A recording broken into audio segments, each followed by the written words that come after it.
अस्सलामुअलैकुम। ABN news के साथ मैं हूं उमर सियालवी। हेडलाइंस आपने जानी हैं। सबसे पहले आपको अफसोसनाक खबर से आगाह करते चलें कि chief of army staff general Syed Asim Munir की वालदा रज़ाए इलाही से वफात पा गई।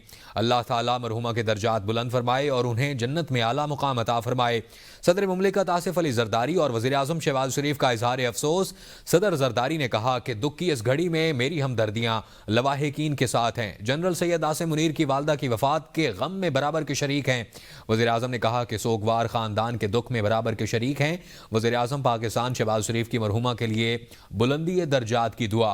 अफसोसनाक खबर आपको बता रहे हैं, chief of army staff general Syed Asim Munir की वालदा रज़ाए इलाही से वफात पा गई हैं। सदर मुमलिकत आसिफ अली जरदारी और वज़ीर आज़म शहबाज शरीफ का इज़हार अफसोस। दुख की इस घड़ी में मेरी हमदर्दियां लवाहिकीन के साथ हैं, यह कहना है सदर जरदारी का। वज़ीर आज़म पाकिस्तान शहबाज शरीफ की मरहुमा के लिए बुलंदी दर्जात की दुआ।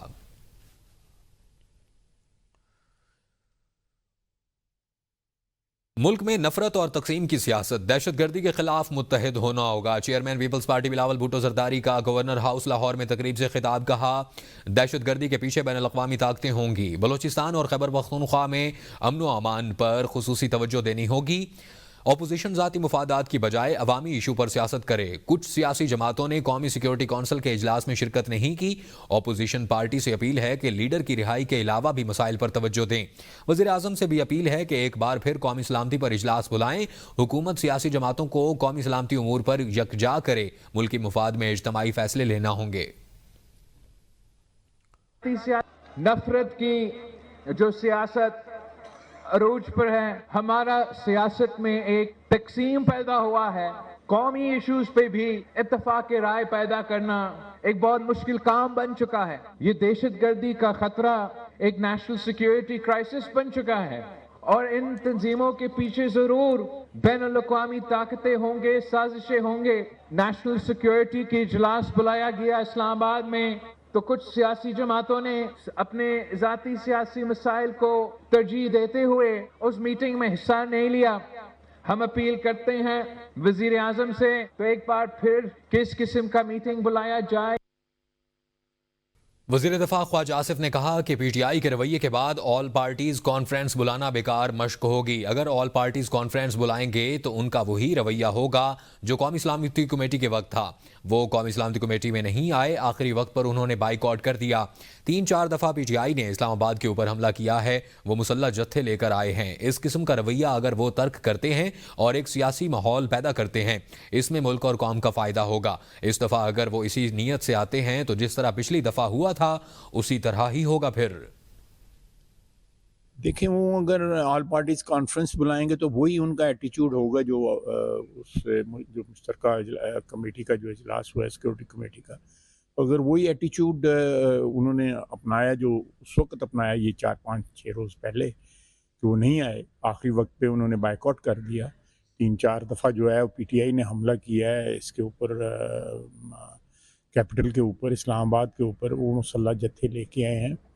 तो इस किस्म का अगर एटीट्यूड जो है अबैंडन करते हैं और उसको तर्क करते हैं और एक सियासी माहौल पैदा करते हैं असेंबली के बाहर भी और असेंबली के अंदर भी, तो मेरा ख्याल है ये इसमें ना सिर्फ जो पार्टीज़ हैं, पॉलिटिकल पार्टीज़ हैं, बल्कि मुल्क कौम का फ़ायदा होगा। तो इस दफ़ा अगर वो आते हैं तो उसी नीयत से अगर आते हैं तो फिर जिस तरह पिछली दफ़ा हुआ था फिर वो खुदा न खास्ता तो उसी तरह ही होगा। फिर सलमान अकरम राजा ने कहा कि हमने फुल बेंच के सामने अपनी गुजारिशात पेश की। आज अदालत ने वाज़िया किया कि जुमेरात वाली मुलाकात भी करवाई जाएगी। रुफ़का की मुलाकात इस शर्त पर होगी कि मुलाकात के बाहर मीडिया से गुफ्तगू नहीं करेंगे। हमें केक तक काटने नहीं दिया गया। यहाँ सिर्फ आइन की पामाली नहीं, शराफत की भी पामाली हो रही है। जी, आज फुल बेंच के सामने हमने अपनी गुजारिशात पेश की। तो रुफ़का की मीटिंग जो है वो नवंबर से नहीं हुई थी। आज अदालत ने बिल्कुल वाज़े कर दिया कि ये मीटिंग जुमेरात वाली भी कराई जाएगी। हमें नज़र ये आ रहा है कि एक बड़ा हमागीर कौमी इत्तेहाद जो है वो पैदा होगा, जिसका मकसद इस मुल्क में आइन की बहाली, इंसानी हुकूक की बहाली और मैं बार बार कहता हूँ शराफत की बहाली होगा। जो घरों में जिस तरह कल छापे मारे गए, 23 मार्च का दिन था, एक खुशी का दिन था, एक अज़म की तजदीद का दिन था। उस दिन हमें लाहौर शहर में केक तक नहीं काटने दिया गया। रुकन कौमी असम्बली शेर अफजल मरवत ने कहा है कि बानी पीटीआई का 9 मई से कोई लेने देना नहीं। बानी पीटीआई 9 मई को गिरफ्तार हो गए थे। 10 मई को मैंने उन्हें बताया कि पाकिस्तान में क्या हुआ। ये लोग समझते हैं कि शायद हम इस तरह करके लोगों से नाक की लकीरें खिंचवाएंगे। ऐसा नहीं हो सकता। ये तो फिर आइन और कानून की जंग की बजाय अना की जंग बन चुकी है। बलोचिस्तान में जो कुछ हो रहा है उस पर हम सबको होश के नाखून लेने होंगे। रियासत को बलोचिस्तान के तमाम स्टेक होल्डर्स के साथ बैठकर बात करना पड़ेगी। 9 मई के मामलात पे जब उसका कोई लेना देना नहीं, 9 मई को खुद गिरफ्तार हुआ और 10 मई को मैंने उनको बताया पाकिस्तान में क्या हुआ, तो किस चीज़ की वो माफ़ी मांगेगा? ना करदा गुनाहों की। और ये जो हैं यानी ये जतलाने पे लोग तुले हुए हैं बशमूल रियासत के कि हम लोगों से नाक पे लकीरें खिंचवाना जानते हैं। ये कौन सी अना है? यानी इसका मतलब ये जंग फिर कानूनी नहीं है, ये अना की जंग है। और ये पॉलिसियाँ कोई नताइज दे सकती थी तो कहीं बलूचिस्तान में खैबर पख्तूनख्वा में अमन आ चुका होता। रियासत को सोचना होगा, इदारों को सोचना होगा, दुखों का इनके साथ नाइंसाफ़ियों का अजाला करना होगा, तब कहीं जाके हम मुल्क में अमन और चैन की बात कर सकेंगे। 190 मिलियन पाउंड केस बानी पीटीआई की सजा मुअत्तली दरख्वास्तों में अहम पेशरफ्त। इस्लामाबाद हाई कोर्ट ने केस आज समाअत के लिए मुकर्रर कर दिया। कायम मुकाम चीफ जस्टिस सरफराज जोगर और जस्टिस मोहम्मद आसिफ समाअत करेंगे। रजिस्ट्रार ऑफिस ने बानी पीटीआई और बुशरा बीबी की दरख्वास्तें एतराज़ के साथ मुकर्रर की। ज़राअत पाकिस्तान की रीढ़ की हड्डी की हैसियत रखती है। वज़ीर-ए-आज़म शहबाज शरीफ का तकरीब से खिताब। कहा PARC में ज़राई तरक्की के लिए काम हो रहा है। यकीन है कि आपकी मेहनत की बदौलत ज़राअत तरक्की करेगा। किसान दिन रात मेहनत करता है और उसे आज तक उन्हें बेहतरीन बीज, खाद, असल अद्वियात की ज़रूरत है। अगर वफाकी हुकूमत सूबों के साथ मिलकर किसानों को ये अशिया मुनासिब कीमतों पर मुहैया कर दे तो मुझे इसमें कोई शक नहीं कि पाकिस्तान के अंदर दोबारा एक ज़राई इनकलाब लाया जा सकता है। मुल्क की ज़रूरियात भी पूरी होंगी और एक्सपोर्ट के लिए सरप्लस भी मुहैया होगा। पाकिस्तान एग्रीकल्चर रिसर्च सेंटर में आकर बहुत इत्मीनान हुआ है कि यहाँ पे बड़ी लगन और मेहनत से पाकिस्तान की ज़राअत को तरक्की दिलवाने के लिए यहाँ पर हमारे साइंटिस्ट, एक्सपर्ट्स दिन रात मेहनत कर रहे हैं। हमारा किसान बहुत मेहनती, बहुत काबिल है और जाड़े और गर्मी में दिन रात मेहनत करता है। उसको अगर आज किसी चीज़ की ज़रूरत है तो बेहतरीन बीज की ज़रूरत है, खाद की ज़रूरत है। और अगर वफाकी हुकूमत सूबों के साथ मिलकर किसान को ये अशिया मुनासिब कीमतों पर मुहैया कर दे तो मुझे इसमें कोई शक नहीं कि पाकिस्तान के अंदर दोबारा एक ज़राई इनकलाब लाया जा सकता है। वफाकी वज़ीर बराए कौमी ख़िज़ाई तहफ़्फ़ुज़ राना तनवीर हुसैन की चीनी के हवाले से गुफ्तगू करते हुए कहना था कि मुल्क में चीनी का वाफिर ज़ख़ीरा मौजूद है। मकामी ज़रूरियात पूरी करने के लिए चीनी की वाफिर मिकदार दस्तियाब है। पूरे पाकिस्तान में चीनी 153 रुपये फ़ी किलो दस्तियाब है, जिससे ये ज़ाहिर होता है कि मार्केट में फ़राहमी बरकरार है। उनका कहना था कि कुछ मफाद परस्त अनासिर चीनी बहरान के हवाले से गलत बयानी करके मार्केट में गैर ज़रूरी हलचल मचा रहे हैं। तो हमारे पास वाफर स्टॉक है, हमारे पास शुगर में कोई कमी नहीं है। तो इसी तरह यूटिलिटी स्टोर पे भी थ्रू आउट पाकिस्तान 153 153 जो 153 रुपये है वो मिल रही है। ऐसा मसला नहीं है। अगर कोई मैनिपुलेट करता है, अगर उसको कुछ ऐसा माहौल क्रिएट करता है, थ्रू मीडिया भी करता है, जो मफाद परस्त लोग हैं, बिल्कुल होते हैं कुछ लोग जो इस सिचुएशन को ख़राब करके फ़ायदा लेते हैं। वज़ीर-ए-आज़म शहबाज शरीफ ने कहा कि रमज़ान पैकेज पूरे पाकिस्तान बशमूल गिलगित-बल्तिस्तान और आज़ाद जम्मू और कश्मीर के लिए बिला तफरीक मुतारिफ करवाया गया है। रमज़ान रिलीफ पैकेज में पैसे मुस्तहिकीन तक डिजिटल वॉलेट के इंतहाई सहल और शफाफ निज़ाम के जरिए पहुँचाए जा रहे हैं। इस मॉडल को दीगर हुकूमती स्कीमों में अपनाया जाए। वज़ीर-ए-आज़म की ज़ेर सदारत prime minister Ramzan relief package 2025 के हवाले से जायज़ा इजलास हुआ। वज़ीर-ए-आज़म ने रमज़ान रिलीफ पैकेज का थर्ड पार्टी ऑडिट करने की हिदायत कर दी।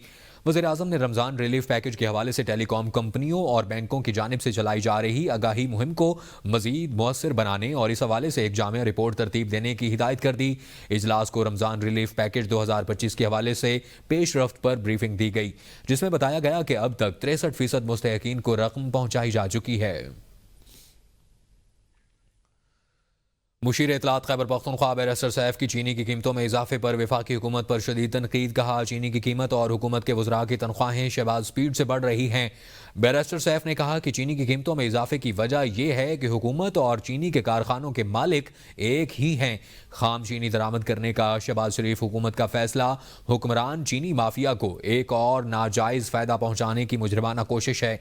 बैरिस्टर सैफ ने कहा कि हुक्मरान शुगर माफिया ने नाजायज़ मुनाफा से अपनी ईद मीठी और महंगाई के मारे अवाम की ईद फीकी कर दी है। इरफान सिद्दीकी से अपील करता हूं कि शहबाज शरीफ से कहें कि तनख्वाह ले लें लेकिन चीनी की कीमत कम कर दें।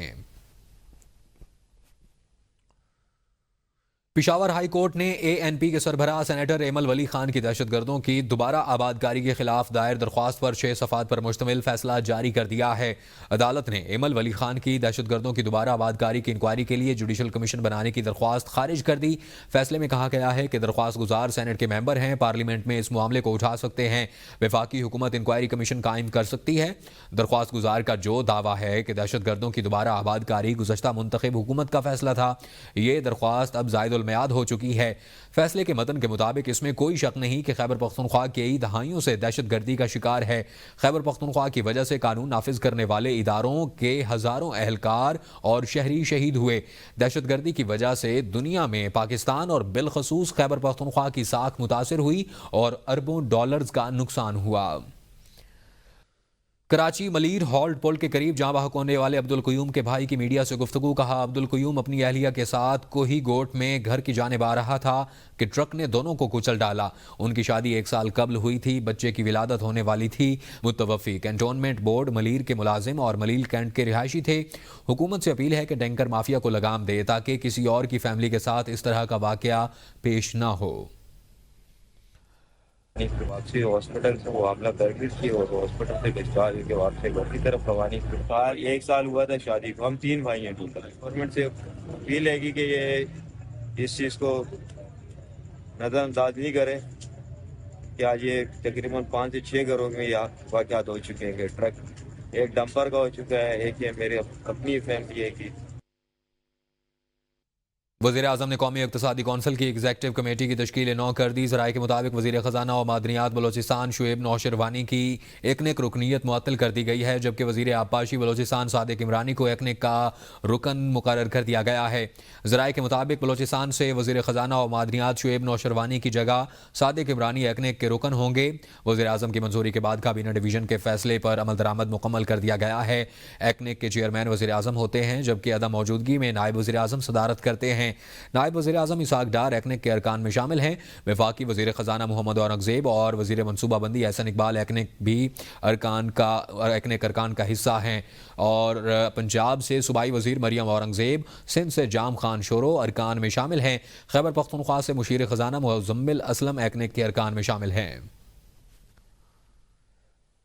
वज़ीर आला मरियम नवाज शरीफ का जिना अस्पताल का दौरा प्रिंसिपल और MS को मुअत्तल करने का हुक्म दे दिया है। वज़ीर आला पंजाब मरियम नवाज शरीफ के अचानक जिना अस्पताल में पहुंचने पर शिकायत के अंबार लग गए। वज़ीर आला मरियम नवाज शरीफ ने मेडिसिन स्टोर का भी मुआयना किया। मेडिसिन स्टोर में अद्वियात मौजूद, मरीजों को महरूम रखने पर वज़ीर आला मरियम नवाज की बरहमी का इजहार। वज़ीर आला मरियम नवाज शरीफ ने जिना अस्पताल एमरजेंसी वार्ड का भी दौरा किया। वज़ीर आला मरियम नवाज शरीफ की एमरजेंसी में मरीजों और तीमारदारों से बातचीत। वज़ीर आला मरियम नवाज शरीफ का एमरजेंसी वार्ड में मेडिसिन ना मिलने पर इजहार नाराजगी। वफाकी वज़ीर ख़जाना सेनेटर मोहम्मद औरंगज़ेब बो आओ फोरम बराए एशिया की सालाना कॉन्फ्रेंस 2025 में शिरकत के लिए चीन रवाना हो गए। बो आओ फोरम बराए एशिया चीन की जनूबी सूबे हॉननॉन के शहर बो आओ में 25 से 28 मार्च तक मुनक़िद होगा। वज़ीर ख़जाना मोहम्मद औरंगज़ेब फोरम में शिरकत के दौरान मुख्तलिफ आला सतह के मुबाहिसों और नशिस्तों में शरीक होंगे। वज़ीर ख़जाना फोरम्स और नशिस्तों से खिताब के दौरान मुल्क के मुआशी मंजरनामे को वाज़िया करेंगे। वज़ीर ख़जाना कॉन्फ्रेंस में शरीक मुख्तलिफ ममालिक के मंदोबीन और वफूद से भी मुलाकातें करेंगे। दौरे के दौरान कमर्शल और सरमायाकार बैंकों के हुकाम से भी मुलाकातें होंगी। आला चीनी हुकाम से मुलाकातें भी दौरे का हिस्सा हैं। वज़ीर ख़जाना मोहम्मद औरंगज़ेब मुंतखब बैनुल अक़वामी और चीनी ज़राए अबलाग के नुमाइंदों से भी मुलाकातें करेंगे। IMF का दबाव या सियासी चाल, हजारों मुलाजमीन की नौकरियां खतरे में। सैयद खुर्शीद शाह पार्लिमानी कमेटी के मुस्तकिल करदा मुलाजमीन से मुताल्लिक कैबिनेट डिवीजन ने तमाम वजारतों से अदादो शुमार तलब कर लिए। हजारों मुलाजमीन ब्यूरोक्रेसी की गलत कानूनी तशरीह के भेंट चढ़ने का खदशा पैदा हो गया है। वफाकी दारुल हुकूमत के अस्पताल खाली होंगे। खुर्शीद शाह कमेटी से सैकड़ों डॉक्टर्स और नर्सिंग स्टाफ मुस्तकिल हुए और सुप्रीम कोर्ट के हालिया फैसले की रोशनी में तमाम वजारतों और डिवीजन से मुस्तकिल किए गए मुलाजमीन का डाटा तलब कर लिया गया। खुर्शीद शाह के मुताबिक कमेटी के जरिए 20,719 मुलाजमीन मुस्तकिल किए गए। मुआहदों पर नजरसानी के लिए हुकूमत के 29 इंडिपेंडेंट पावर प्रोड्यूसर्स के साथ बातचीत मुकम्मल हो गई और आइंदा हफ्तों में मजीद IPPs के साथ भी मुआहदे होने का इम्कान है। सेंट्रल पावर परचेजिंग एजेंसी और 7 IPPs की टैरिफ नजरसानी की दरख्वास्त पर नेपरा में समाअत हुई। CPPA ने कहा कि फ्यूल और ऑपरेशन एंड मेंटेनेंस की मद में IPPs से रकम रिकवर कर ली गई और फ्यूल और ऑपरेशन एंड मेंटेनेंस की मद में बचत को हुकूमत के साथ शेयर किया जाएगा। IPPs ने नेपरा के तमाम नोटिस को इस्लामाबाद हाई कोर्ट में चैलेंज कर रखा है। पावर टेक के मुतालबा किया है कि हमारे खिलाफ सुमोटो प्रोसीडिंग्स को वापस लिया जाए। नेपरा में दौरान समाअत CPPA की अथॉरिटी को मुआहदों पर पेशरफ्त के बारे में ब्रीफिंग दी गई। नुमाइंदा नारोवाल एनर्जी ने कहा कि फर्नेस ऑयल की कीमतों का भी कोई मैकेनिज्म होना चाहिए। समाअत मुकम्मल करने के बाद फैसला महफूज कर लिया गया जिसे बाद में जारी किया जाएगा। आज़मीन हज की सऊदी अरब रवानगी का मरहला, हज परवाज़ों की तारीख सामने आ गई। ज़राए वज़ारत मज़हबी उमूर के मुताबिक पहली हज परवाज़ 1 मई को रवाना होगी। सऊदी अरब के लिए हज परवाज़ों का आगाज़ तकरीबन 35 रोज़ बाद कर दिया जाएगा। हज परवाज़ों का शेड्यूल 10 अप्रैल तक जारी किए जाने की तवक्को है और साल रवां 1,79,210 पाकिस्तानी आज़मीन फ़रीज़ाए हज अदा करेंगे। ज़राए के मुताबिक PIA और एक सऊदी एयरलाइन समेत 5 एयरलाइंस हज ऑपरेशन में हिस्सा लेंगी। सरकारी स्कीम के तहत तकरीबन 89,000 पाकिस्तानी आज़मीन हज्जाज मुक़द्दस जाएंगे, जबकि हज ऑपरेशन 30 रोज़ तक जारी रहेगा। आखिरी परवाज़ 30 मई को रवाना होगी। न्यूज़ स्टूडियो से फिल वक्त के लिए इतना ही। मज़ीद बाखबर रहने के लिए देखते रहिए ABN, क्योंकि ABN है कौम की सोच।